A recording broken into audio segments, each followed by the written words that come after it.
Hey y'all, it's Moon Thomas, your social media insurance advisor. You are officially plugged into the Big Insurance Connect. On this episode of the Big Insurance Connect, I had the pleasure of speaking with Rametta. She's a master seamstress and the owner of Just Say So. She literally makes these amazing memorabilia quilts. And if you are struggling with the loss of a loved one and you're not sure what to do with their clothing, you don't have to discard them. She can make you a one-of-a-kind piece. You don't want to miss this episode. Let's check it out. I really wanted to shed some light on a niche that you have, and I believe the people need to know all about your quilting and Just Say So, which is your business. I believe that this is maybe something that people in my industry, when it comes to insurance and maybe just the loss of a loved one, may really be interested in frequenting you because, you know, you literally will take some of the loved one's apparel and create a quilt out of it. Just give me 10 or 20 pieces, Okay. And I can make you from a twin to a king size, whatever you wish, out of their clothes that they have that you want. And I know that, you know, that's not the only thing that you make with quilts. You can use t-shirts and other types of memorabilia, like even from like fraternities and different schools and things of that nature. But specifically when it comes to like the memory quilts, as I'm calling them, like I don't even know if that's the real name, but I'm calling it a memory quilt for a loved one. And how did you get started doing this? The journey started with my niece, actually. I mean, I had made quilts for my children as they went off to college and everything. Just regular quilts out of random fabrics, you know, that you buy in the store around the world, quilts, things like that. But I got into memory quilts when my niece graduated from FAMU, had all her t-shirts, and asked me to make a t-shirt quilt for her. And I was like, wow, I've never done that. But it was a challenge. So I figured out how to do it. And she was so happy with it. Of all her FAMU t-shirts. And she hangs it in the back of her as she does her podcast now. And from there, from word of mouth, everybody's seeing that quilt and asking her where she got it. That's how I got into it. So I can do a quilt with one t-shirt, which is what it ends up being a pillow quilt. So you fold your blanket up into the pillow. And then your t-shirt is to cover the pillow, or I could do a king size. So I can make from a twin to a king of people's t-shirts. So I just turned into a little business that I just enjoy. Yeah, I feel like it's a labor of love because it's definitely your passion. I know you said like you grew up kind of having to make your own clothes. I did take home ec, but maybe you took home ec to like another level because I don't sew, even though I learned how to all those years ago. Well, it was a need for me. Right. So talk about that a little bit. So, you know, back when you were younger, I mean, you were sewing out of a necessity. Yes, because like I said, I had 7 brothers and I was the only girl for a while. And my mother would always, you know, baby, I spent all my money in the boys department. I thought she had it backwards. I said, since you only have one daughter, you should go in the girls department first and then go to the boys department. But she went to the boys first because she had so many, she wanted to get them out of the way. And there was never, you know, enough for me to get a dress or a skirt or anything. And she would just apologize. So when I learned how to sew, she bought me a sewing machine for home use. And then that's all I knew. I went to school every day with a different skirt on because all it takes is a yard and a seam and some elastic. When we first kind of started talking about this, I was like, you need to be advertising this. Like people don't know about this. Yeah, something that you just recently saw with Anderson Cooper on there, where he was saying, you know, like the importance of why, in my opinion, something like this would be needed. Kind of talk about that. What kind of struck your, you know, your fancy about what he was saying?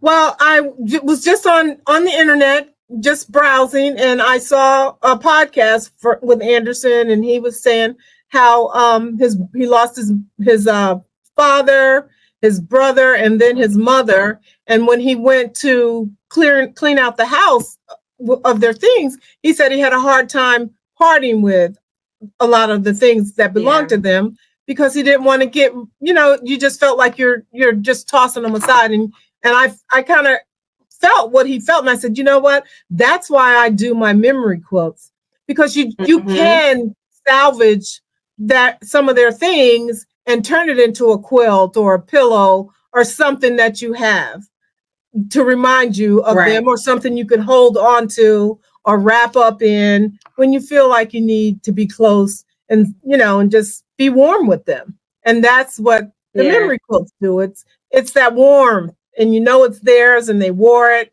or they loved it. And so that's he just ignited the spark and just said, well, that to me, that's why I do what I do. Yeah, it resonated with you. I know some years ago your mom had passed away, and I know you were working on a quilt, or you completed that quilt. Do you feel like it just keeps you feel like she's still here with you in a sense? Yes, she's with me, and I could wrap up in the quilt. I wanted to make one for everybody in my family, and I've actually got these little bitty squares of a piece of the scraps from the quilt that I made from her. That I told my sister, I said, I wish somebody's going to get a pillow, because I'm going to eventually run out of her clothes. But everybody's going to have a piece, a pillow or a little throw or a blanket or something that belongs to her. And I take a picture that we love of her bathing in the sun, because we're from Florida. And I put her picture on the quilt, and I embroider an everlasting hug from mom to you, just a little phrase or something, a bushel, I love you, a bushel and a peck, and a hug around it, because that's what you would always, just something that they would say. I would embroider it on the quilt. And like my sister says, when I feel her presence, I wrap up in that blanket that you made for me. Then I think too, it's really like the most personal gift you could actually create for someone. I mean, it's unique, it's one of a kind. It's very sentimental.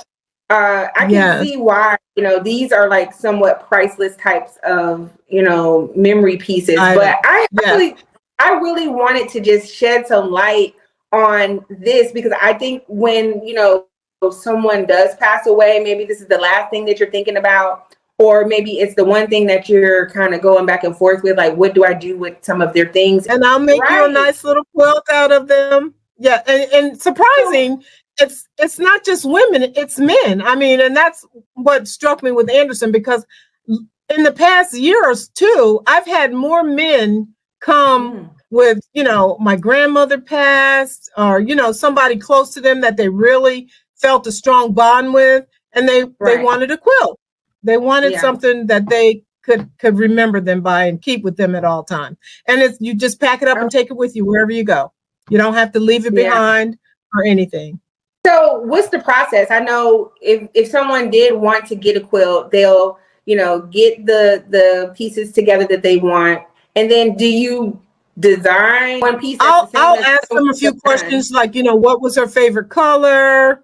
Or things like that, what do you envision? Just if they have a vision of something, how they want it, and I keep them in the loop the whole way. Once I get everything cut out and organized on my design wall, I'll take a picture and I'll send it to them, so they can tell me, well, take that piece and move it down there, or move this one over here, or if it's a family reunion quilt, do you want all the years? Because I did one for you, and you had all the years in order and found the fabric. Whenever I pick out the background or the border fabric, make sure it's something that's pleasing to you and that you want me to use in that quilt. So you're doing it with me. It's not just me taking it and making it. It's what you want, so that you're happy. So they have input the whole time. So really throughout the process, they feel like they were involved, and then the end result, it should be exactly what they were looking for. Yes. And then, in terms of you, I mean, you're just one person. It's something that I feel like you're doing just kind of as a hobby. And then now it's kind of turned into a business. So if someone wanted to get a quilt made, like, how long does it usually take? It all depends on how big the quilt is. Okay. A little fold up blanket into a pillow, I could do it in probably about a week. A twin size, I could probably do it in a couple of weeks. But the bigger they get, add a couple of weeks on. Got you. So I think that this would be safe to say right now we're mid-year, and this would be a great Christmas idea. Like, so it's not too far off for Christmas time to put these orders in, because it'll give you time to really take your time with it, and then it's not a rush deal. I mean, basically, these are like handmade, so they're literally made with love, sweat, and tears. And honestly, with your vision in mind. I love that. And I only do one at a time. I won't be doing 2 or 3 quilts at one time, because it's too much. Yeah. Well, you want to put all the attention to the detail. Yes. I love that. Well, I hope that this informational will literally grow your business leaps and bounds. I think just the fact of letting people know that it's actually a thing will get them to thinking a little bit more outside of the box when it comes to these situations. And on top of that, you know, just knowing that there's an additional resource out there, and it's a way that you can kind of preserve those memories through, you know, this type of memorabilia. So I really appreciate you being on the Big Insurance Connect today. You know, I love you and I mean it. Until the next time, guys. Thank you. If you enjoyed this episode, do me a big favor. Please like, share, and subscribe to the #1 insurance resource that has you covered from the womb to the tomb for all things health and wealth. Until the next time, I love you and I mean it.